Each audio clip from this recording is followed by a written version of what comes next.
ಇವತ್ತಿನ ದಿನ 2025-26ನೇ ಸಾಲಿನ ಕ್ರೈಸಿಸ್ನವರು ಹಮ್ಮಿಕೊಂಡಂತಹ ಈ ಮುರಾರ್ಜಿ ಪ್ರವೇಶ ಪರೀಕ್ಷೆಯ ಇಂಗ್ಲೀಷ್ನಲ್ಲಿ ಬರ್ತಕ್ಕಂಥ ಪ್ರಶ್ನೆಗಳನ್ನು, ಅದಕ್ಕೆ ಬರ್ತಕ್ಕಂಥ ಉತ್ತರಗಳನ್ನು ಇವತ್ತು ನಾವು ನಿಮ್ಮ ಮುಂದೆ ಅಭಿವ್ಯಕ್ತಪಡಿಸ್ತಾ ಇದ್ದೇವೆ. ಮೊದಲನೇದಾಗಿ ಬರ್ತಕ್ಕಂಥ ಪ್ರಶ್ನೆ ಯಾವುದು ಅಂತಂದರೆ, in the sentence which sentence needs A question mark. ಇದು ಪ್ರಶ್ನಾರ್ಥಕಕ್ಕೆ ಪೂರಕವಾದಂಥ ಈ ಕ್ವಶನ್ ಮಾರ್ಕು ಈ ಕೆಳಗೆ ಕೊಟ್ಟಂತಹ 4 ಅಂಶಗಳಲ್ಲಿ ಯಾವುದಕ್ಕೆ ಅದು ಕ್ವಶನ್ ಮಾರ್ಕ್ ಬರುತ್ತದೆ ಅಂತ ಕೇಳಿದ್ದಾರೆ.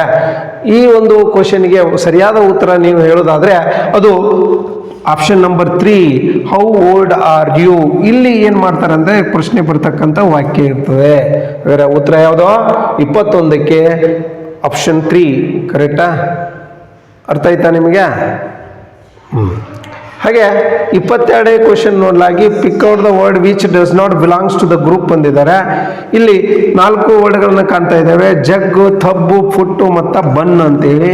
ಇಲ್ಲಿ ನೋಡಿ, ಜಗ್ಗು, ಟಬ್ಬು ಮತ್ತು ಬನ್ನು ಮೂರುಗಳು ನಾಮಪದ, ನೌನ್ ಅಂತ ಕರಿತೇವೆ ಇಂಗ್ಲಿಷ್ನಲ್ಲಿ. ನಾಮಪದವನ್ನು ವ್ಯಕ್ತಪಡಿಸ್ತಾ ಇದ್ರೆ ಪುಟ್ ಅನ್ನೋದು ವರ್ಬ್ ಆಗ್ತದೆ. ಹಾಗಾಗಿ ಇಲ್ಲಿ does not belongs to the group ಅಂತ ಕೇಳಿದ್ರೆ ಯಾವುದು ಗುಂಪಿಗೆ ಸೇರಲಾರದು ಅಂತ ಕೇಳಿದರೆ ಅದಕ್ಕೆ ಇಲ್ಲಿ ಆಪ್ಷನ್ ಯಾವುದು ಅಂತಂದ್ರೆ 2.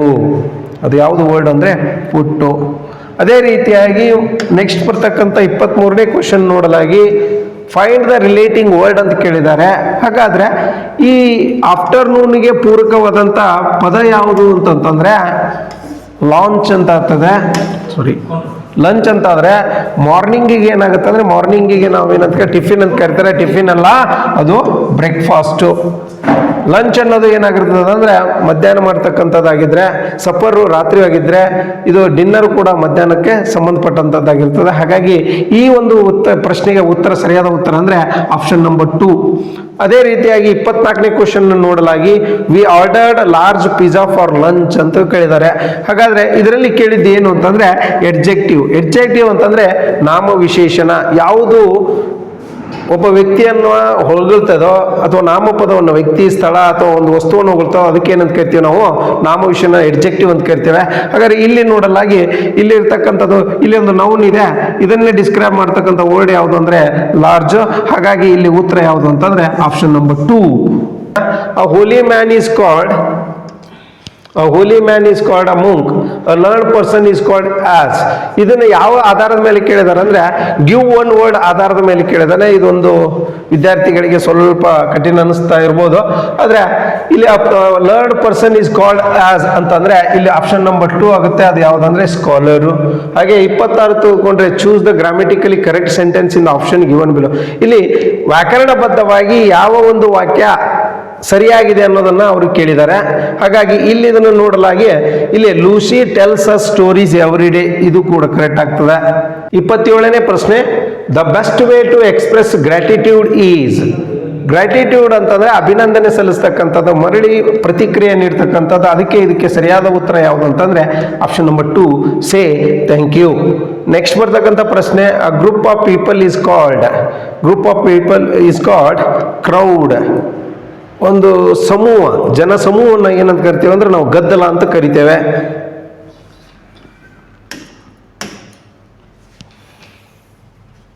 ಅದೇ ರೀತಿಯಾಗಿ 29ನೇ ಪ್ರಶ್ನೆ, which of these words does not change in a plural form ಅಂತ ಕೇಳಿದ್ದಾರೆ. ಇಲ್ಲಿ ಉತ್ತರ ಹೇಳೋದಾದ್ರೆ ಇಲ್ಲಿ ಡೀರು, ಫಿಶ್ ಮತ್ತು ಸೀಪು ಎಲ್ಲ ಪ್ರಾಣಿಗಳು ಇರೋದ್ರಿಂದ ಸಂದರ್ಭಕ್ಕೆ ಸಕ್ಕ ಹಾಗೆ ಅವೆಲ್ಲವುಗಳು ಪ್ಲೂರಲ್ ಅಂತ ಆ್ಯಡ್ ಆಗ್ತವೆ. ಈಗ ಕೆಲವು ಸಂದರ್ಭದಲ್ಲಿ ನಾವು ಒಂದು ಫ್ಲೂರಲ್ ಆಗಿ ಬಳಸಬಹುದು. ಹಾಗಾಗಿ ಇದರ ಉತ್ತರ all of the above. The past tense form of the word think is option number 2, thought.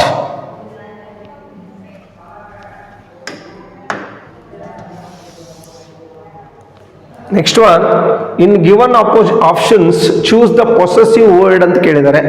This is possessive word is nothing but possessive pronoun, that is mine. The answer is mine. Pick out the word which is not an example for feminine gender, that is nothing but the prince. Next we are going to the next one. Question number 33. 33ನೇ ಪ್ರಶ್ನೆಯನ್ನು ನೋಡಲಾಗಿ the opposite word of quit is remain. 34ನೇ ಪ್ರಶ್ನೆ rearrange the following words in the correct order to form a meaningful sentence. ಇಲ್ಲಿ jumble ವರ್ಡ್ಸ್ಗಳನ್ನು ಕೊಟ್ಟಿರ್ತಾರೆ, ಇದಕ್ಕೆ ಅರ್ಥಬದ್ಧವಾದಂಥ ವಾಕ್ಯವನ್ನು ನೀವೇನು ಮಾಡಬೇಕಾಯ್ತು ಕಂಡುಹಿಡಿಬೇಕಾಗ್ತದೆ. ಇಲ್ಲಿ 4 ಆಪ್ಷನ್ ಕೊಟ್ಟಿದ್ದಾರೆ. ಇಲ್ಲಿ ವ್ಯಾಕರಣಬದ್ಧವಾಗಿ ನೋಡಲಾಗಿ ಇಲ್ಲಿ ಬರ್ತಕ್ಕಂಥ ಉತ್ತರ ಯಾವುದು ಅಂದರೆ animals are living beings, option number 3. Next question 35ನೇ ಪ್ರಶ್ನೆ match the animals with their sounds ಅಂತ ಕೇಳಿದ್ದಾರೆ. ಇಲ್ಲಿ ಕೌವು ಮೋಸ್ ಮಾಡ್ತದೆ, ಫಸ್ಟ್ ಒನ್. ಕ್ಯಾಟು ಮ್ಯೂ ಅನ್ನುತ್ತೆ, ಡಾಗು ಬೊಗಳ್ತದೆ, ಬಾರ್ಕ್ಸ್. ಶಿಪ್ಪು ಬ್ಲೀಟ್ಸ್ ಮಾಡ್ತದೆ, ಎಲಿಫೆಂಟು ಟ್ರಂಪ್ ಮಾಡ್ತದೆ. ಹಾಗಾದರೆ ಆಪ್ಷನ್ ಇಲ್ಲಿ ಹೇಳೋದಾತಂದರೆ 3, 5, 4, 2, 1. 3, 5, 4, 2, 1 ಇರ್ತಕ್ಕಂಥ ಆಪ್ಷನ್ ಯಾವುದು ಅಂತಂದ್ರೆ ಇಲ್ಲಿ 2. ಸರಿಯಾದ ಉತ್ತರ ಯಾವ್ದಾಯ್ತ್ರಿ? 2. Next question number 36. Look at the clock and say the time. ಈ ಒಂದು ಚಿತ್ರದಲ್ಲಿ ಇರ್ತಕ್ಕಂಥ ವೇಳೆಯನ್ನು ಕಂಡುಹಿಡಲಿಕ್ಕೆ ಇಲ್ಲಿ ಕೇಳಿದ್ದಾರೆ. ಇದು 8:15 ಅಂತ ನಾವು ಕನ್ನಡದಲ್ಲಿ ಹೇಳೋದಾದ್ರೆ, ಇದನ್ನೇ ಇಂಗ್ಲಿಷ್ನಲ್ಲಿ ಹೇಳೋದಾದ್ರೆ ಅದನ್ನ 8:30 ಅಂತ ಕರಿತೇವೆ. Option number 2. This is 36. ಮುಂದೆ ಬರ್ತಕ್ಕಂಥ ಪ್ರಶ್ನೆ ಹೋದಂಥ ಲೆಟರ್ಸ್ಗಳನ್ನು ಅಂದ್ರೆ ಅಕ್ಷರಗಳನ್ನು ಕಂಡುಹಿಡಲಿಕ್ಕೆ ಕೇಳಿದ್ದಾರೆ. ಇದು ಒಂದು ವರ್ಡನ್ನು ನೋಡಲಾಗಿ ಬರ್ತಕ್ಕಂಥ ವರ್ಡ್ ಯಾವುದು ಅಂದರೆ ಫೇವರೇಟ್ ಅಂತ ಬರ್ತದೆ. ದ ಸ್ಪೆಲ್ಲಿಂಗ್ ಈಸ್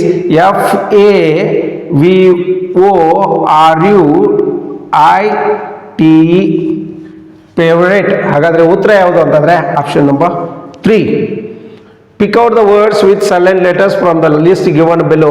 ಇಲ್ಲಿ ಕೊಟ್ಟಂತ ಹಲವಾರು ಶಬ್ದಗಳಿದೆ, ಇದರಲ್ಲಿ ಸೈಲೆಂಟ್ ಲೆಟರ್ ಯಾವುದನ್ನ ನಾವು ಪ್ರೊನೌನ್ಸ್ ಮಾಡಲ್ಲ ಅದನ್ನ ನಾವೇನಂತ ಕರಿತೇವೆ ಅಂದ್ರೆ ಸೈಲೆಂಟ್ ಲೆಟರ್ ಅಂತ ಕರಿತೇವೆ. ಕನ್ನಡದಲ್ಲಿ ಹೇಳೋದಾದ್ರೆ which not pronounce those letters is called silent words. ಈ ಒಂದು ಕೊಟ್ಟಂತ ವಾಕ್ಯ ಆಪ್ಷನ್ಗಳಲ್ಲಿ ಇಲ್ಲಿ ಸೈಲೆಂಟ್ ಆಗಿರ್ತಕ್ಕಂಥ ಪದಗಳು ಯಾವ ಅಂದ್ರೆ ಕ್ರಮವಾಗಿ ಕೊಟ್ಟಿದ್ದಾರೆ. ಅದು ಆಪ್ಷನ್ ನಂಬರ್ 1. ಇಲ್ಲಿ ರಾಂಗು, W ಸೈಲೆಂಟ್ ಆಗ್ತದೆ, ಇಲ್ಲಿ L ಸೈಲೆಂಟ್ ಆಗ್ತದೆ, ಇಲ್ಲಿ K ಸೈಲೆಂಟ್ ಆಗ್ತದೆ, ಇಲ್ಲಿಯೂ ಕೂಡ K ಸೈಲೆಂಟ್ ಆಗ್ತದೆ.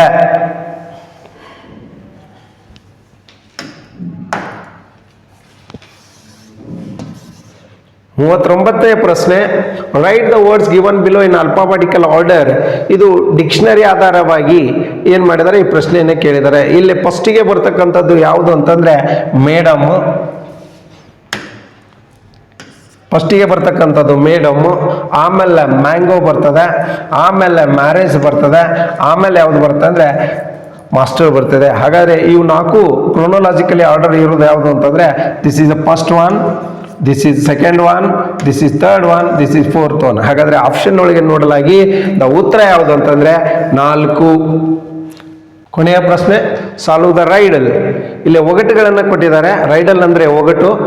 I am in the fruit group, I am a type of citrus fruit, you can squeeze me to make juice, I am the same colour as my name.